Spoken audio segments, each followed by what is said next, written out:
Ryan Garcia tests positive for ostarine and nandrolone metabolite. He's failing the drug test. He's absolutely in complete denial. Lies. Big lies. I beat his ass. So Garcia denies the doping.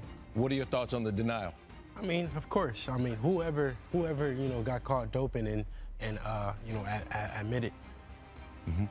I think it would have been the first in history. So you know what's going on. They drug tested this guy the day before his boxing match and the day of, and on both of these, he failed for something called ostarine. Ostarine is a SARM, a selective androgen receptor modulator. You either have ostarine in your system or you don't. Like, this is not something that's supposed to be there in any micro quantities whatsoever. So the fact that this is present, like, Garcia has tested positive for banned performance-enhancing drugs, like, full stop. Regardless of how it got in your system, like, it got in your system.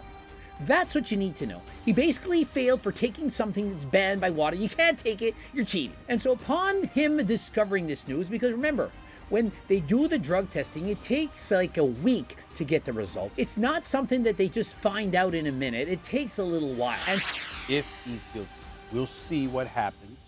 When the B sample is tested and we get the results in the days to come. But the fact of the matter is, at this particular moment in time, it looks highly suspect, if not downright incriminating, for Ryan Garcia to be in this position, and here is why. And he claims it was all part of the plan. Come on, God, you really thought I was crazy? Here's the issue. When Ryan Garcia came into the Devin Haney fight, outside of the shenanigans, you came in 3 pounds over the weight limit. You had made a bet with Devin Haney that you was gonna give him $500,000 for every pound that you were over. You paid him $1.5 million because you were 3 pounds over.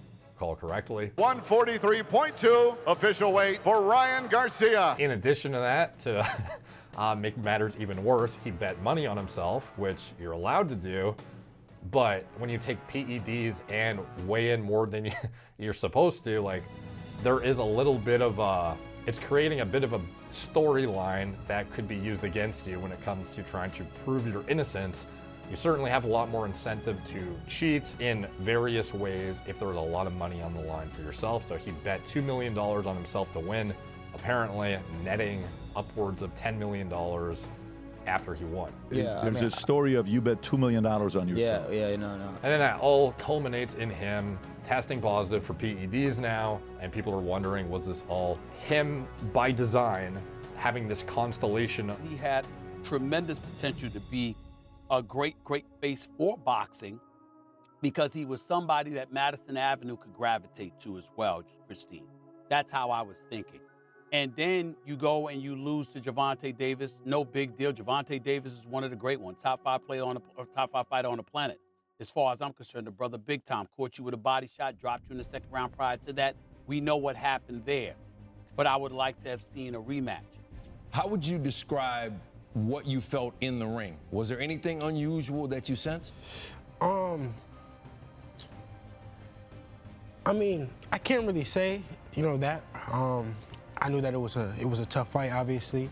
I'm a special kind of fighter. So, I never fought, and a guy has been that much better than me. I've never been overmatched like that, and I've been in there with the best fighters in the world. So,